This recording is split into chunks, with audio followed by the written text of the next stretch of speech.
It's the Sean Widmer Podcast. It's a journal by someone that just really doesn't like to write. If you were watching today, I would highly expect there to be little legs and little hands coming through the door at any moment. Recording this early, the problem is the boys woke up early today as well. Huck is ready to party today. So I told him, I asked if Dad could have 10 minutes, which he has no concept of time. So we'll see what happens. But there's a good chance that Huck rolls in at any moment in this 6 a.m. hour recording. A couple things. I'm going to plagiarize straight up from Darnay today. And I want to, I need to make an apology to one of my buddies because I dropped the ball on something and I feel bad about it because this should have been something that I talked about last week. So we're gonna get those things out here. Darnay, I've been talking to Darnay. Marco Polo, best app. Hit me up on Marco Polo. It's my favorite way to communicate with people. I love it. Jeremy, my buddy Jeremy hates it, I think, because I send him 12 minutes of me just blabbing at him. And he's probably just like, text me, knucklehead. I didn't need to hear all that, but I love it. Same with Travis. I think there's been times where I've sent Travis 5 to 10 messages, 2 minutes each, and he's got to look at his phone and go, I'm not listening to 20 minutes of my brother blabbing to me. But thank you, Trav, for humoring me. I love Marco Polo. So I was talking to Darnay about it. He's got young twins. I think they're a little older than Woods. So maybe just over 2.5. I always forget how old the twins are. I forget how old my own kids are. But we were talking about parenting. He had gone on a little vacation with his wife, Laura, and they posted some really awesome pictures. So I was talking to him about vacation, and we were discussing how difficult vacation is with kids and how it's so much different. I was telling him that Jay, from Jay and Kevin's show, he would tell me back in the day, we'd always joke about if he went on a trip with his family, the whole family, he was like, that was a trip. And if he was just with his wife, that was a vacation. And now it makes all the sense in the world to me because that's what it is. So Darnay had this analogy, and I trust his analogies because his dad is a world-renowned author. So Darnay, through osmosis and genetics, is good with words and with analogies and the likes. He said, parenting is like a hike. And Darnay's an ultimate hiker. Darnay is a get me up there to Glacier, let me explore, let me get to the weird places that no one else goes. Darnay is a really good hiker. And he's like, it's like a hike where you look around and you go, these are the most amazing views. These are things that I'm going to see that I'll never forget. This is maximum beauty and so amazing. And this is parenting your kids. But then you look down and the trail you're walking on is as wide as a 2x4. And on either side of you is just cliffside where at any moment, if you fall off, you're dead. And that everything just goes to heck in a handbasket. And that's what parenting is. That's what it is. You look around and the views are great and you're taking it in, but then you look down at what you're walking through and you go, holy smokes, this walk is not great. I thought it was a good analogy. If you didn't like it, I probably relayed it poorly. You can go hit up Darnay on Twitter. What is he? I'm trying to remember what Darnay's good Twitter account is. Because he's got two. Of course, he's got two. He's got his news one. Darnay Trip, which no one can spell right, is his normal. But Darnay Trip NBC7 is his work one where you can go pester him if you didn't like his analogy. I thought that was good. And that's what it feels like. Because I know today I'm going to walk out of this room where Huck's racing Hot Wheels cars, and I'm going to look at him and go, you're the most amazing part of my life. And in 15 minutes, I'm going to look inward and say, take a breath, have some patience, because he's going to have talked to me for 15 straight minutes, ask me the same question 50 times. Can I get a new car? Can I get a new car? And I'm going to have to go, wow, I just keep the path, keep the course, focus on the beautiful views. I love it. It's my favorite part of life. But yeah, it's difficult. The other thing Darnay and I were talking about is my bout, and he's in it right now with cereal. My daughter loves cereal. Cereal is so easy, and we were talking about the fact that I've been talking about cereal on the podcast, and I'm loving it. When you're younger, you eat a bunch of cereal. Then you hit that point in life where you realize you just can't eat cereal all the time. You get more sophisticated maybe, and you shy away from it. And he and I are both laughing because we were like, we have kids again, and the ease of cereal, when you're hustle and bustle of the morning, you go, man, a bowl of cereal is going to be really easy for me to make. Throw the bowl of cereal down. That's what your kids are going to eat, which is the ultimate win when your kids eat the thing you put in front of them. And so you get cereal because they're eating it, and now it's in your house, and you're like, you know what? Here's a one for me, one for you situation. And the cycle of cereal coming back into our lives. I'm loving that it's back, but I'm sure my body isn't loving it, but my taste buds are in heaven for it. Okay, I owe an apology to my buddy Big Ed, Eric Edelstein, from many moons ago in the radio world. Eric and I both hit up the radio scene about the same time. He beat me to it by a little bit, a couple months. He was a Gonzaga student who was heavily involved with the Gonzaga basketball team, did television for Gonzaga TV, and was trying to get into any kind of media stuff because he's one of the funniest human beings I've ever met. He's not as funny as his buddy Tony, but he is. And Eric, honey, you can fight me. I think you're hilarious.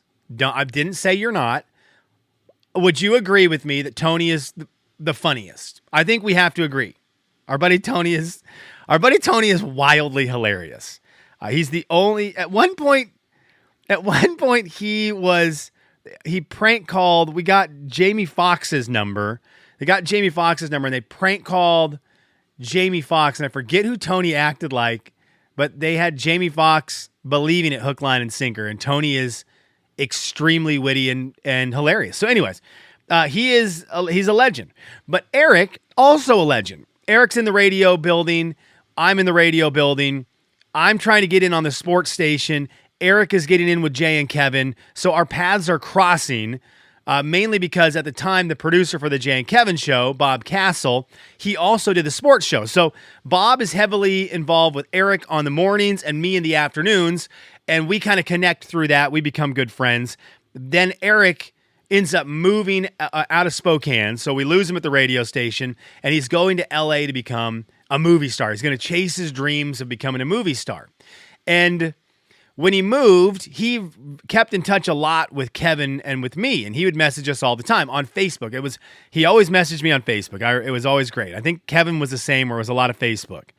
And he would send us QuickTime movies that he and his roommate were making. So they were doing little shorts, little sketches, silly sketches. They'd be detectives in their own apartment and stuff. And they were just really weird, but they were funny. And we'd get these QuickTime videos on Facebook Messenger that when you opened them, they were like the screen on your screen to get clarity on them was about 2 inches wide, an inch tall, the tiniest little videos, QuickTime videos, because that's just how you could share media. You couldn't send a huge file. So we'd get these videos of Eric and his roommate doing all these sketches, and they were really funny. And turns out that his roommate ended up being okay moving forward. His roommate's Jake Johnson, who ended up being a new girl and now has a new movie out. And I felt bad because Friday I wanted to mention it and I forgot, because I will always champion anything Eric does, because Eric is way better about championing the stuff that I do, and will always be very supportive of what I'm working on. Like the other day, he'll message me from time to time, see that I'm into something new, and he'll get excited about it. He has no reason to need to do that. He's in really cool stuff. So I just always have appreciated him for that. And I do a bad job of being like, yeah, favors returned. He's in big things. He's in Jurassic World, for crying out loud. Got eaten by a dinosaur. But he's got a new role in The Dink, in Jake Johnson's new movie, The Dink, the pickleball movie. One of the things I love, and the reason I will always support anything Jake Johnson is in.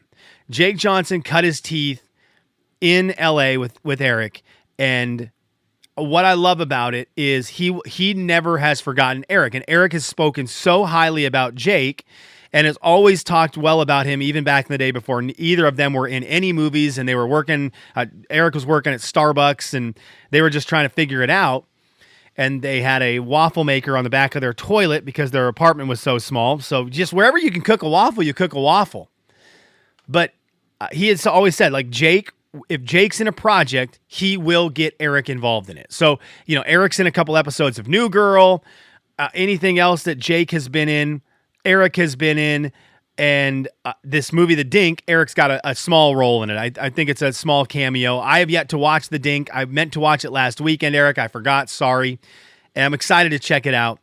But I just love the fact that this guy it will get my buddy involved in whatever because he doesn't forget what got him started in LA. I think that happens more often than we realize, where people cut their teeth in a specific spot with specific people and forget all about them. And I'm sure I'm guilty of that on such a low level, right? When I worked at the radio station and got to kind of climb up a little bit and got to a point where I'm in a position where I'm doing my own sports show and I've climbed the ladder from the bottom of the totem pole on the sports station, doing the worst jobs, cutting up audio late, just answering phone calls, coming up with content that I'm giving to Toby, ideas that I'm giving to Toby. He's executing them, and he's not doing it to be me, but he's doing them, and you realize, like, well, that was my idea. I kind of would have loved credit for it, but that's not, that. I'm sure that as I went up, I did the same and forgot people who helped me on the way up, which is why, like, I really try to be good about that. Like, if I see that Chris Hoffey is ever doing anything, I'm going to be there for it. If Danny Cumming is doing anything, I'm going to be there for it. Nick Miller, if he's out there doing anything, I'm going to be there for him, because these guys were invested. They helped me with a lot of the tough obstacles, little things here and there, coming up with ideas, helping a guy who's doing a show by himself piece together a format and what works and what doesn't work, and being honest with me about segments that sucked and segments that were good. And I want to make sure I don't forget that, but I know along the way I've forgotten people. And from what it sounds like, Jake Johnson, who's on another level of this, maximum level of Hollywood, he's always going to have my guy Eric and stuff. And so that's super cool. So everyone needs to watch The Dink. Pickleball movie, comedy.